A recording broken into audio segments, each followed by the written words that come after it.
Good morning, Internet! Just kidding. How's everybody doing today? Hope you guys are doing well. This is Michael with Strange Shapes, coming back at you with yet another tutorial. Today we're making this retro game-inspired title effect. You can use it on all kinds of different text, make your titles look really cool. We're using a third-party plugin today. We're using Pixel Sorter 3, which is super cool. This is kind of my first time experimenting with it, but I'm definitely going to be making more tutorials with it in the future because I love the effect. Anyway, guys, I'm rambling. I'm talking too much. I tend to do that sometimes. Let's just jump into the tutorial, have some fun with it, make something pretty weird. All right, guys, let's go. Just kidding. Can you imagine if I used that voice? Anyway, to begin, we're going to go to New Composition. We're going to label this guy Text, which I know comes as such a surprise because we never do that. We're going to make the resolution 3840 by 2160 for 4K, but feel free, as always, to bring that down a little bit. You can do 1440p, you can do 1080, whatever you want. This effect is pretty intense on the old rig, so yeah, I would recommend moving it down if you want. There's no harm in doing that. Anyway, moving on. We're going to keep our frame rate at 30 FPS and set the duration of the comp to about 12 seconds. And once all that looks good, you can hit OK. And then we're just going to come up here to the text tool right there. Click in the frame, type out whatever you want. I'm going to do Saga of Sorcery because I'm going for the retro game feel. Then we're going to align this puppy in the middle using the Align tab. If you don't see that tab, come up here to Window, just check it off right there. Super easy. And then I would align it and scale it to the position that you want. And once you do that, cool. It can be pretty big in the frame because it's going to take up most of it. Once you've got that where you want it, we're just going to select that text. We're going to come over here to the character frame, which again, if you don't see, go to Window, go to Character. You can make it whatever font you want. I did Integral CF because I just like that font. It's easy to use. It's good for a lot of different uses, but add it with whatever you want. But what we are going to do is, again, make sure your text is selected, the character pane is open, and we're just going to hit this little arrow right here by the fill and the stroke to switch it, because we want it to have a stroke, not a fill, at least not yet. I set my stroke width, which is right here, to 10 pixels. See if you increase it too much, it looks a little blocky, but you don't want it too little either. I found 10 was a pretty good amount. Now, depending on your font that you use, you might want it a little bit more, a little bit less. Feel free to do whatever you want. This is just what worked for me and the tutorial purposes. Once you've got that stroke on there, make sure the timeline is all the way at the beginning. Make sure your layer is selected, and then we're going to come up here to the shape tool. It can stay rectangle, and we're going to make a mask underneath the text, just like that. Now, it'll disappear when you do that, and that is totally fine. Just something like that, yeah. Once your mask is looking good underneath, go over here to the masks panel. It should have opened up automatically when you put it in, but if not, you can just hit this drop-down panel, find the mask, open it up, just like that. And then we're just going to keyframe the mask path parameter. So go ahead and hit that stopwatch. Make sure your timeline's at the beginning when you do, and it's good. And then we're going to move the timeline all the way to 6 seconds. Go back up here to the arrow. We're going to just click and drag to select those top boxes on the mask and move them up above the text so that it reveals it. And then let's move the bottom up a little bit too so that it contains it. And again, you can do that just by making sure that the mask is selected and clicking and dragging over the points. So now what your animation should look like is there's nothing there, and then ta-da! Everything is revealed. What we want to do next is we can collapse this so that we can see more. Go ahead and click this layer in the panel, and then we're just going to duplicate it. So Control D or Command D if you're on Mac to duplicate it. With that top layer selected, go back to the character panel, and we're going to click those arrows again to switch it out. So now this one has a fill and not a stroke. And then we're just going to move the timeline to about 3 seconds. And I'm just going to click and drag this layer in the timeline so that it stops right there. So now there's a bit of a delay, but this is what your animation should look like.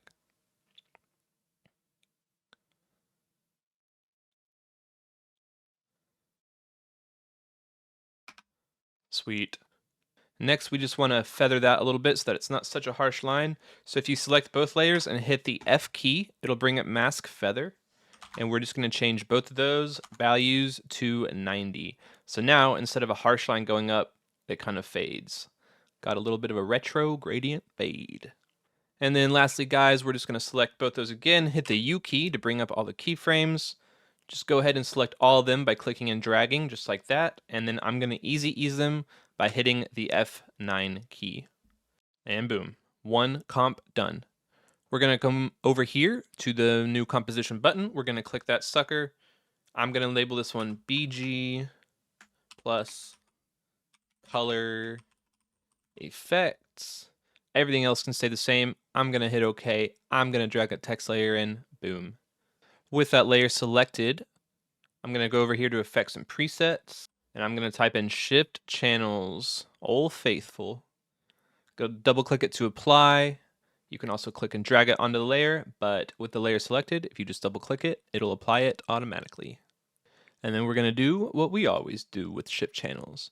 So what I'm going to do is come up here to green, turn that full off, blue, turn that full off. We're going to keep red, we're going to keep alpha. And then come down here to this layer, we're going to hit Control or Command D 2 times so that we have a total of 3. I'm going to hit this middle one right here. I'm going to turn off red. I'm going to turn on green right here. And then on this top layer, I'm going to turn off red. I'm going to turn on blue. But we can't even see what we're doing. Silly me. Let's move ahead in the timeline just to see the effects. It's going to look real blue right now. But if we select all these layers, go to mode. If you don't see mode, there's a button down here.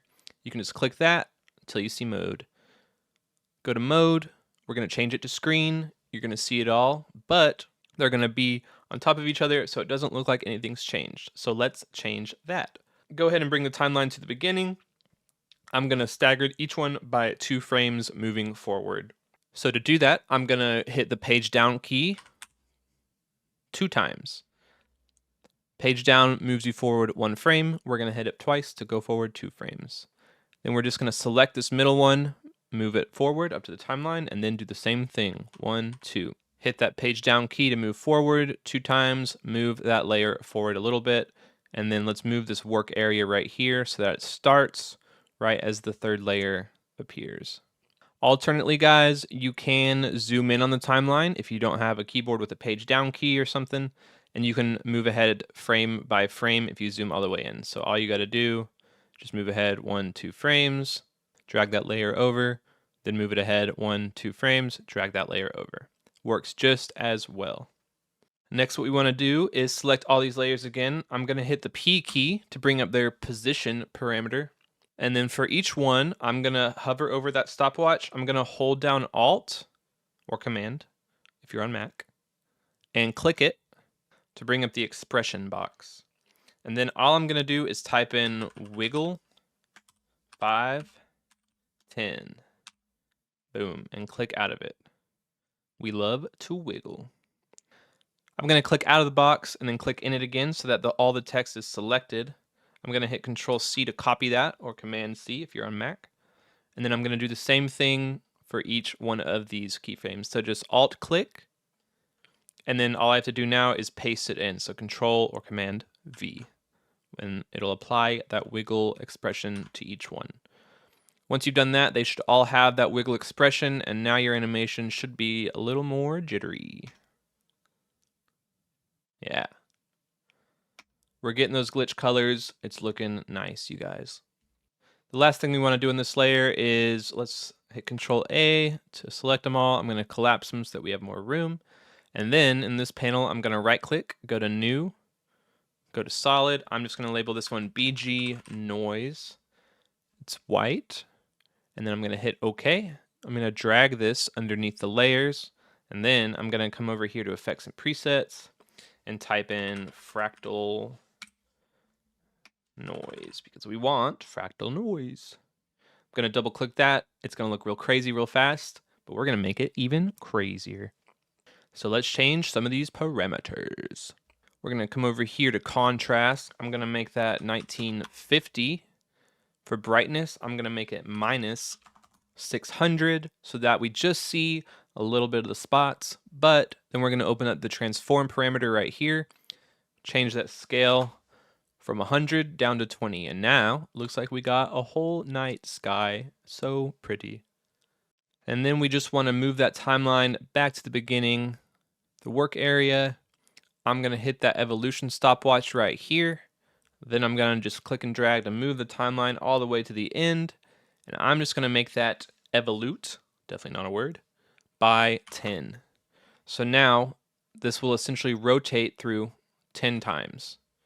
And that gives us a little bit of movement. Now we're really getting there, guys. Awesome. After you've got that comp all nice and good looking, we're going to come back to the new comp button, label this one main, hit OK. Then we're just going to come up here, drag in that BG plus color effects layer, and we're going to come to effects and presets, clear out fractal noise, type in pixel because we're looking for that pixel sorter 3 plugin. This is where things get wild. So let's get to it. We're going to come over here to the effects panel. I'm going to keep the top threshold layer at 0, but I'm going to change the second threshold layer to 0.750. Now let's move ahead a little bit this time so that we can actually see what we're doing. So Pixel Sorter is already making this look crazy. It's already actually a pretty cool effect. You can get some cool VHS footage shenanigans with that, but not quite what we're going for today. Maybe in the future, who knows? Anyway, come back up here to angle. I'm going to just change this value to minus 90 so that it's coming from the bottom. And then let's open up a few more of these panels. So I'm going to open up stretch, I'm going to open up look, I'm going to open up strips, and I'm going to open up noise, just so that we can work down them a little bit easier. But starting with stretch, we're going to actually check that stretch box and then change that factor just to 1 instead of 2. And under priority, we're just going to change that to sort instead of source. That sounds a little confusing. Who wrote that? If we just keep going down, down, down, down, down, the resolution, we're going to change it to about 60. Now this will get you the cool pixelated effect. Let me change it up to full so we can actually see what we're doing. And it's already getting more pixelated. Now, this is a cool little parameter. You can change that, make it real retro looking, get it super pixelated, mess with it to your heart's content. It's pretty awesome. But for now, I'm just going to keep it at 60 for the tutorial. And then we're just going to move the timeline to the very beginning, hit that stopwatch for cycle right here. And then I'm going to move the comp all the way to about 10 seconds and come up here and have it cycle 3 times. Just change that value to 3. And so what that's going to do is have these pixels down here slowly rise up 3 times throughout the comp. Yeah, it's already looking pretty sweet. That would just be a sick, like, banner or something. I don't know. This effect turned out so cool. Anyway, I'm getting ahead of myself. Let's keep that timeline moving. Let's move it back to the beginning. We're also going to hit that animate growth stopwatch, but before we move it, we're going to change that just to 70%. And then we're going to move the timeline back to 10 seconds and bump that guy up to max, which is 200%. So now what that does is these will start off as smaller pixels, but as the animation goes on, they'll get longer and longer as they stretch, which is just kind of cool little pixel particle effects. But let's keep moving. We're going to go down, down, down, noise. We're going to change the amount to 100%, but the scale to 0. I don't actually think that does anything because the scale is 0, but I just kept the values as is because I didn't want to change the effect at all for you guys from what I originally found. Anyway, we're going to move that timeline back to the beginning. We're going to animate that seed parameter, so hit that stopwatch, and then, you guessed it, at 10 seconds once more, we're just going to change that value to 5 So all that's doing is just adding a little bit more randomness to how the pixels are created. And that's it, guys. That's everything. That's like record time, right? So once all is said and done, your entire animation should look like this.